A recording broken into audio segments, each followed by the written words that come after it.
Hi guys, this is Saintvicious, and I'm going to be doing the patch 4.10 rundown. And I'm going to go ahead and start this off by saying I'm going to skip over Nidalee, even though she's one of the biggest change champions this patch, because I don't really play her too much, so I'm not really going to be an expert on her. I'll have an opinion on her like after I've seen her played and seen some of the expert Nidalee players play her. But just from looking over some of her new abilities and her stats and the fact that she can have aspect of the coup at level 1, I think she could be a good top laner, and also she might be able to bully people a little bit better in the mid lane, so that could be pretty good. So that should help her laning phase, just from looking at her abilities. But I'm not really going to talk too much about her. Skarner, though, is one champion I will talk about. Skarner, I have so many games on him. I think he was one of my most played champions, like season 2 and 3. And then of course they reworked him, and he just turned into a terrible champion. When I first looked at this version of the rework, I was like kind of upset about it at first, just because the numbers were kind of weird, but they tweaked them around a little bit. Um, and now it kind of seems that Skarner's not really going to be a damage oriented champion. He's going to be more of just like CC, lock you down, get picks kind of champion, which could actually be okay in the current meta, but that really depends on how good he is at scrapping people at like level 3. Like, can you scrap Elise and can you scrap an Elise? Um, and some of these abilities that I'm looking at, they might actually help him with that. Like Crystallized Sting, the fact that it's going to be able to stun somebody if you land 3 stacks of your offensive abilities could be really huge in a level 3 scrap. So I think if he can go toe to toe with some of the power junglers that are out right now, he'll be maybe in a decent spot, because he provides a lot of CC with his kit. With his new passive, he just adds a CC on, and then of course the Q increases your movement speed now instead of attack speed, which is going to make him, I guess, it'll probably make him jungle a little bit slower, but it'll allow him to stick to targets a little bit better. It's kind of weird that they completely removed attack speed altogether from Skarner. So I think because they removed the attack speed portion of the Q, his damage is going to go down drastically. But he'll just have more sticking power, which is, I think, something that a lot of people complained about before. Um, this is pretty big. They lowered the W cooldown to 11 seconds, so that'll give him more sticking power as well. And also, once you have max CDR, you'll be really tanky, just because low cooldown shields are just really good for kiting in and out of combat. And then they have his E. This is a change that I don't really understand too much. Like, I know they gave Skarner a little bit more CC, but they already nerfed the damage on the Q. I'm not sure why they nerfed the damage on the E as well. They literally cut the damage in half, uh, and then they lowered the rank to 12 seconds, which is kind of weird. I'd probably keep this ability at level 1, because I think it's a 2.5 second slow from any level from 1 to 5. Kind of weird how they lowered the damage so much on this though, but you're still going to be using this ability just to proc your passive. And then the ultimate change is really weird for me too, because I'm trying to picture times when you're going to be ulting people with Skarner. I think they kind of want to get away from the whole flash ulti thing, because with the way it is now, where Impale consumes all stacks of Crystal Venom and deals 50, 75, 100 magic damage per stack consumed, that's going to not really happen if you just flash ulti somebody and then apply just try to like drag somebody to your team. I guess you'll be sacrificing damage for the ability to just like instantly snatch somebody up. But if you can get on somebody with like your E and then maybe get a Q off, then maybe the ultimate will be really good.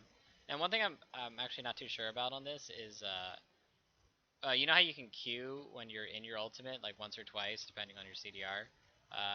If it will consume those Q stacks while you're ulting the target, so because what that'll do is it'll either add more damage to the ultimate, or it'll make it to where you're coming out of the ulti with a stun like prepped up on you right away when you have because what happens is you'll Q them once in your ultimate, and then pull them into your team, and then you'll probably hit them with another Q and an E right when they come out of your ultimate, so they'll be stunned again for 1 second. So just looking at all the abilities, I think Skarner could be pretty beast. I have to see how he jungles though, and I have to see how he like fights against those power junglers. Galio, they gave him 1.25 magic resist per level. Like, thank God he's a tank. I kind of feel like he needs that. I mean, his whole purpose is to be really good against mages. Kind of weird that he has this whole no magic resist per level thing.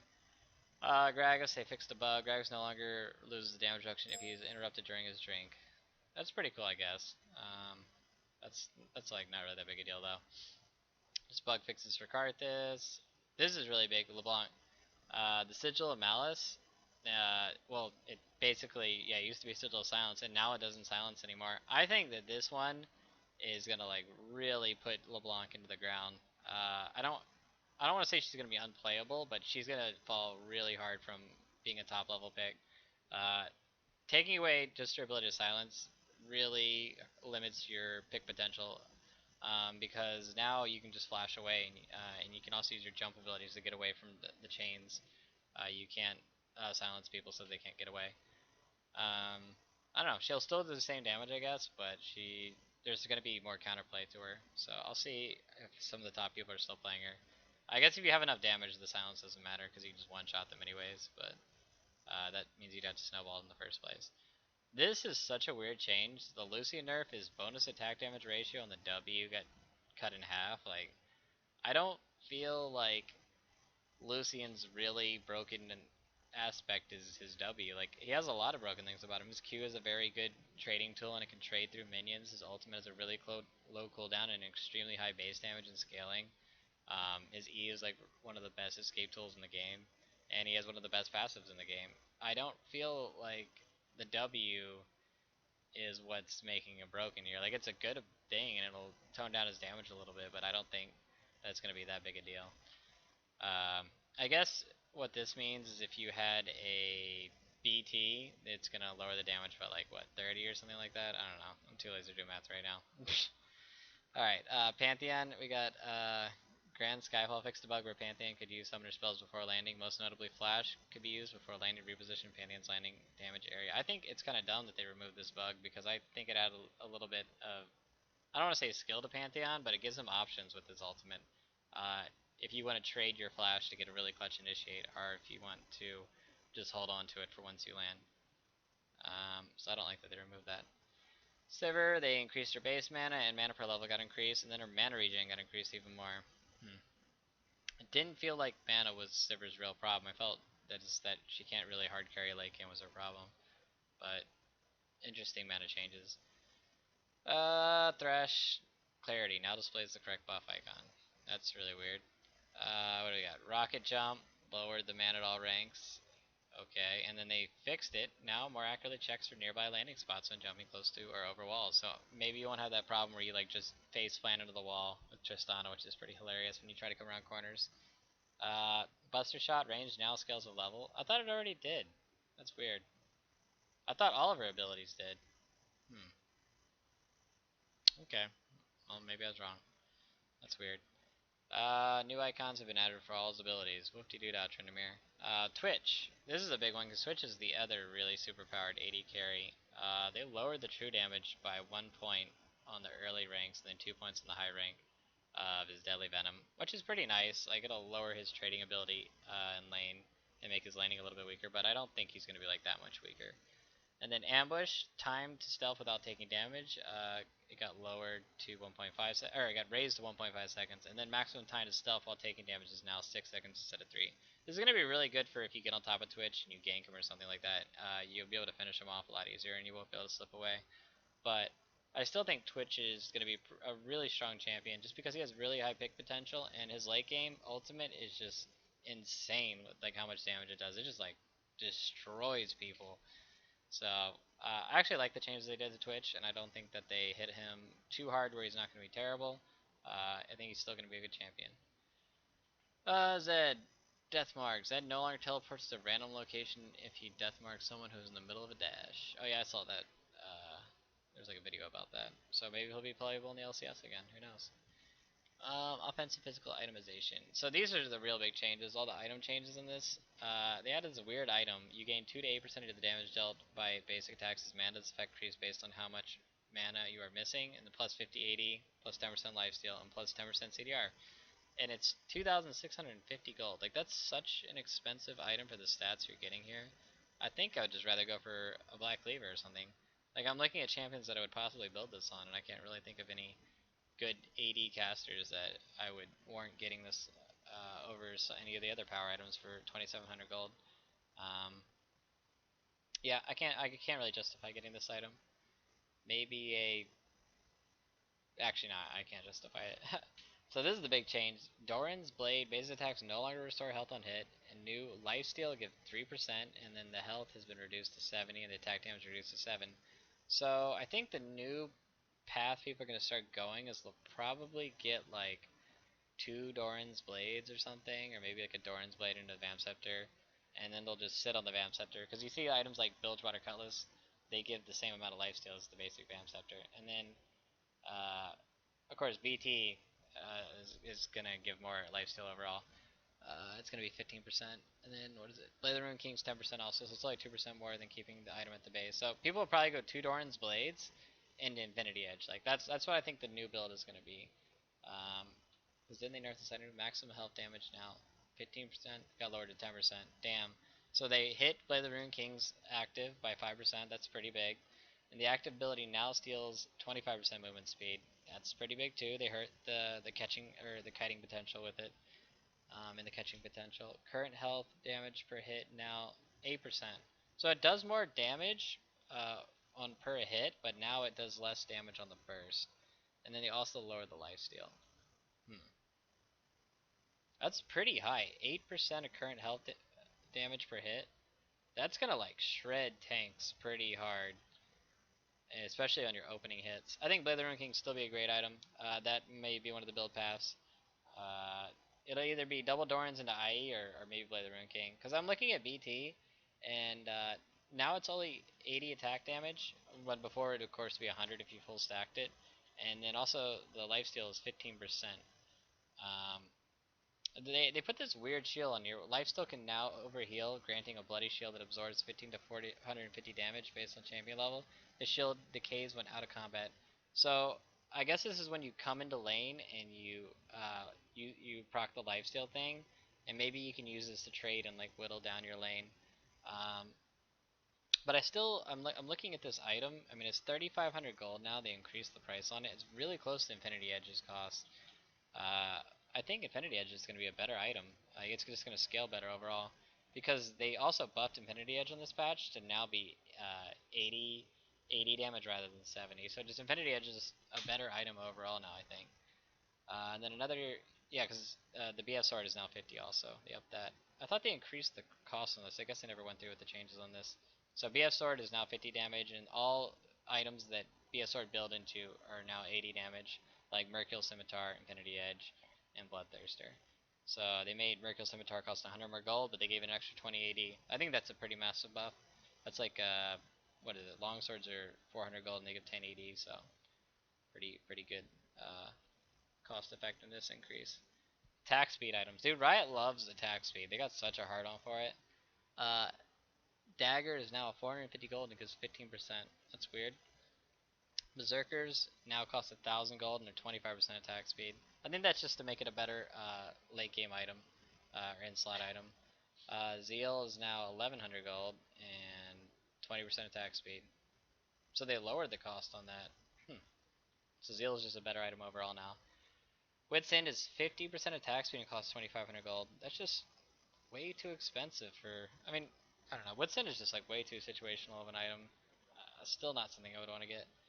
Yomo's Ghostblade now lasts the full duration on ranged champions as it does on melee. That's, I guess, maybe good for Twitch. That's the only champion I see that's ranged that has been building that item.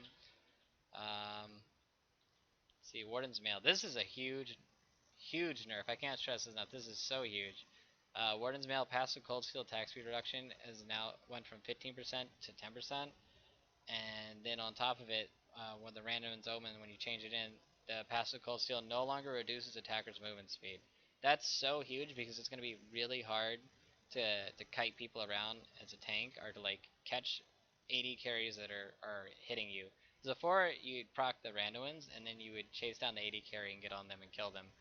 But now it's going to be really hard to stick on 80 carries, and I think it might even change the way that team fights are played out. Like tanks are not going to be as prevalent. It's going to be probably like the rise of more DPS dealing team comps and maybe AP carries and stuff like that in the top lane and maybe in the jungle.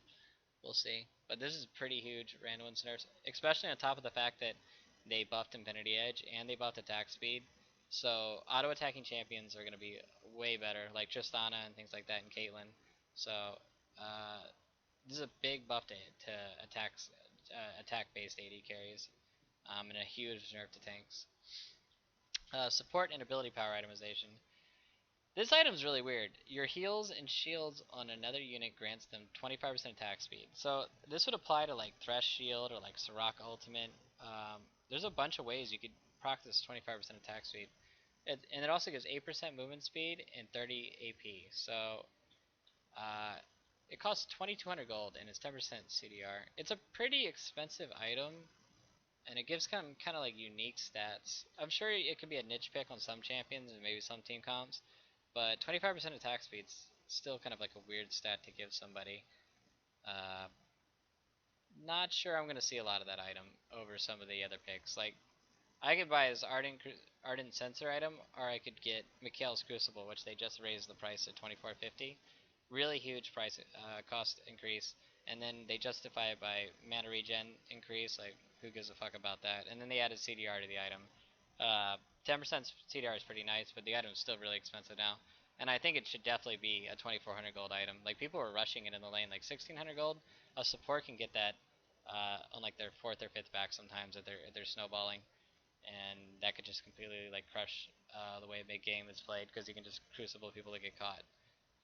And it also like changes the way late game's played because you can just crucible people who get hit by like hard CC. Lock of the Iron Solari, active shield amount is now calculated using the recipient's champion level if the recipient is higher level than the item's owner. This is really good for supports because supports are usually low level, and when you shield a mid laner for your shitty ass like level 5 or whatever the hell level you are shield, it's like really small, so it's good that they did this. Um, Ability power items. Themes on Holy Grail, the magic resist got lowered to 25 from 40. And then the mana regen got dropped down to 10, and the passive mana restoration on kill got bumped to 15%. I think this is a really good change because right now, champions that can just safely farm with the themes are really prevalent. And this is lowering the magic resist on it will make it to where they're a little bit more open to be killed just one-on-one in those AP matchups, since they'll just have a little bit more, a little bit less magic resist. Morella and Namicon, they buffed the AP to 80, and then they lowered the mana cost a little bit, or the mana regen. Morella and Namicon is kind of a niche pick, or yeah, niche pick, whatever the fuck it is. It's a situational pick, but it can be good in some circumstances, versus like Mundo and things like that. Champions have like really hard healing. Teleport cooldown when teleporting to TARDIS is now 240 instead of 200. Whoop-dee doo-dah. That's like nothing. 40 seconds isn't that big of a deal. Let's see, heal. Speed boost duration now 1 second from 2 seconds. Thank God heal is a pretty broken skill as is.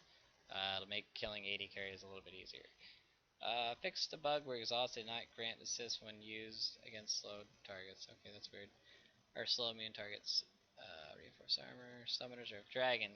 Base gold is now 180, and the gold per level is now 10.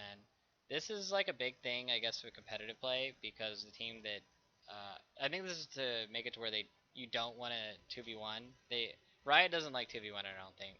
So if you do choose to initiate the 2v1 on purple side, you'll be putting your 2 really far away from the dragon lane, and dragon now gives 180 gold on the first time you give it up. Well, the base gold. So that's a lot of gold to be giving to the enemy team just by choosing to 2v1.